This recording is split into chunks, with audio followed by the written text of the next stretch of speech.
Bwana Yesu asifiwe. Karibu kwenye kipindi chetu cha Utupe Riziki Yetu ya kila siku, kinachokujia kila siku saa 12 asubuhi, na mimi ni Mwalimu Baraka Mbonaliba.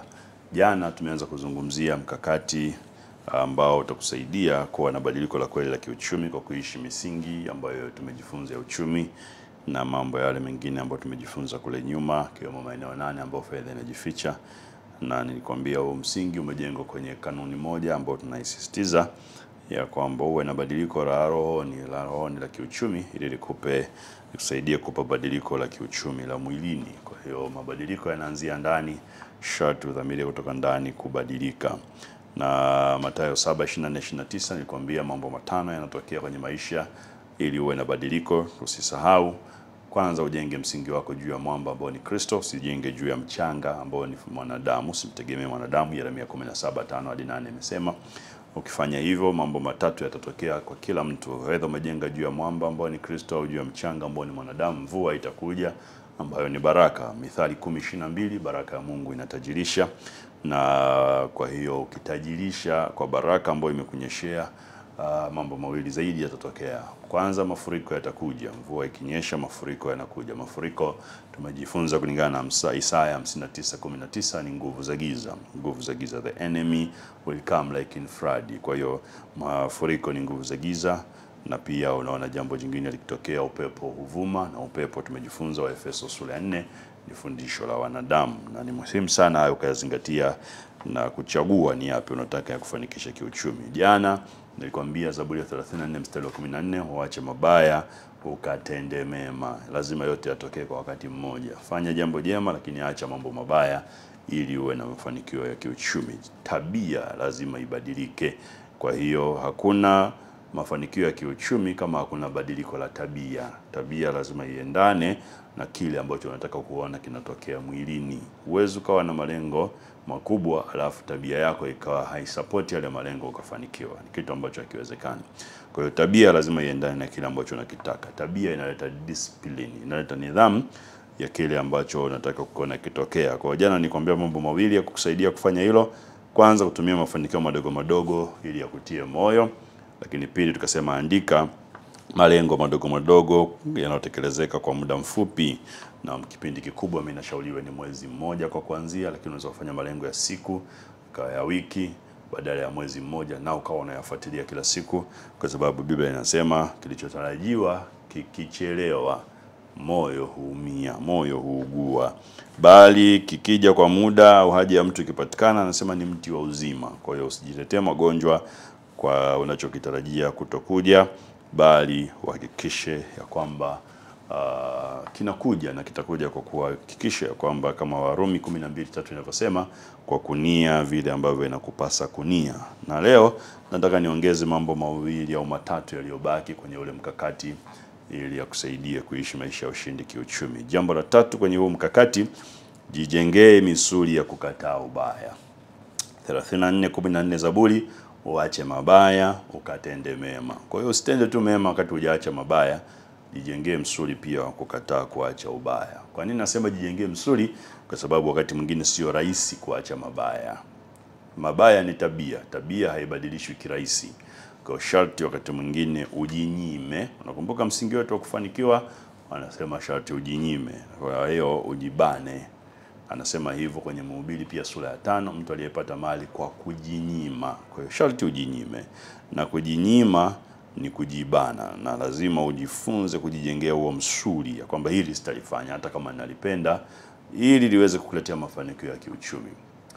Professionalism au utaalam, sijui kama neno sahihi zaidi kwenye lugha ya Kiswahili, professionalism, utaalam kibiblia. Nilisema siku moja labda, au kama sijasema basi niseme, sio kupenda kufanya unalolipenda. Utaalam au professionalism kibiblia ni kupenda unachokifanya. Sharti upende unachokifanya, sio kufanya unachokipenda. Ukifanya unachokipenda unapoteza. Ukipenda unachokifanya utafanikiwa. Sasa huo mkakati unasema jijengee misuli ya kukataa ubaya ili uweze kufanikiwa. Kwa maana nyingine, jizoeze kufanya mambo magumu ambayo wakati mwingine sio mepesi, hujazoea kuyafanya, hayakupi furaha kufanya. Jizoee kufanya mambo hayo. sio mepesi, sio mambo madogo madogo.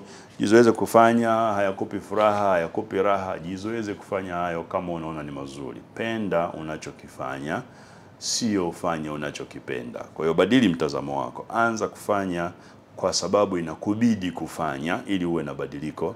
Usifanye kwa sababu unasikia raha kufanya au unafurahia kufanya. Kwa hiyo wakati mwingine jisemeshe ni mambo magumu, mambo ambayo sio mepesi, hayakupi furaha, lakini ndiko mafanikio yaliko. Jifunze kufanya hayo mambo, na hiyo ndio tunaita kujijengea msuli. Maana yake jifunze taratibu. Utashindwa mwanzoni mara 2, mara 3, mara 4. Kadri unavyoshindwa anza tena, kadri unavyoshindwa mpaka ufanikiwe. Unakaa dukani kama ule mfano nilitoa, unajisikia kula pipi muda wote. Leo umekula pipi 3, kesho unasema hii ni jambo baya, taharibu biashara yangu. Kesho kile ukitaka kula pipi unajizuia. Kila mtu mkono ukitaka kwenda kwenye kopo la pipi unajizuia. Siku itaisha umekula moja. Tofauti na jana au siku zingine ulikuwa unakula kila siku 3. Utajenga huo msuli kwa staili hiyo mpaka itafika muda utakuwa unamaliza wiki haujala pipi dukani kwako. Lazima ujifunze. Lazima ujifunze. Ni kama kipindi fulani nilikuwa najizoeza kutokunywa soda. Nilikuwa napenda soda fulani. Siwezi kujizuia kunywa kwa jinsi ya kawaida, naona ni sehemu ya maisha, lakini kuna muda nikadhamiria sitakunywa soda. Mwanzoni inakuwa ngumu kweli, unakaa siku hujanywa siku 2, unaona kama vile unataka ufungue friji unywe soda. Baadaye wiki inapita, baadaye mwezi unapita. Baadaye ukiona soda hautamani kuinywa kabisa.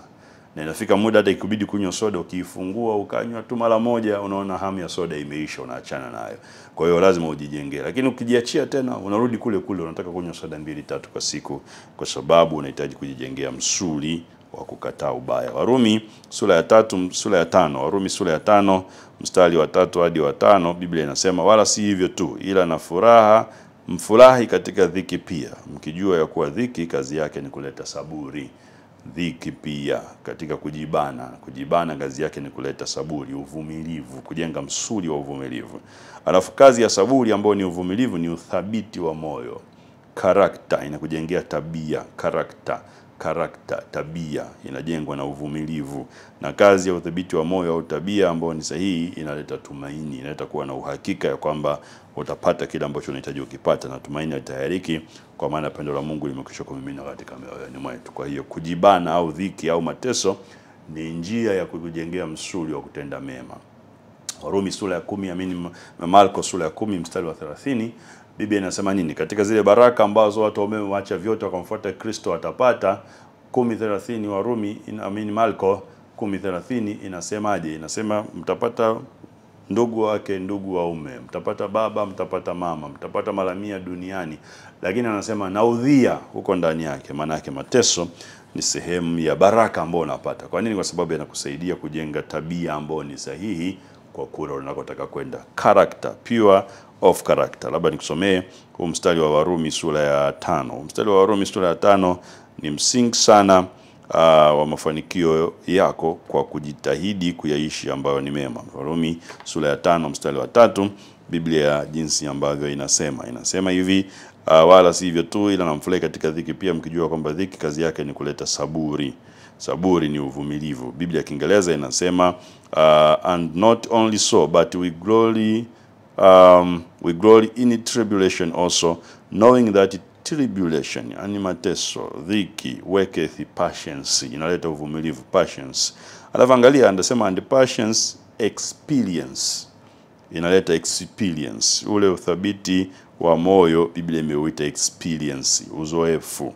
Biblia nyingine inasema pure character, na hiyo experience inaleta hope. Kwa hiyo lazima ujifunze kuishi kwa kudhamilia, na ukijua kwamba jinsi unavyojinyima, kwa kadri ambavyo unajinyima unaleta kujenga uvumilivu ndani ya moyo wako, lakini pia inakuletea kujenga uthabiti, inakujengea msuli, passions, msuli ambao una uhakika ya kwamba lolote litakalotokea wewe unaweza kulistahimili kwa sababu akili yako imefundishwa. Nikupe tafsiri chache za Kiingereza za huu mstari. Pia inasema because we know that suffering produces perseverance. Hiyo ni New International Version. Kwa hiyo perseverance inajengwa na nini? Suffering au mateso inaleta endurance, na ni muhimu sana. Kwa hiyo hakikisha unajizoeza, hakikisha unajizoeza, na huko kujizoeza kutakujengea uwezo wa kuvumilia pale ambapo unahitaji kuvumilia.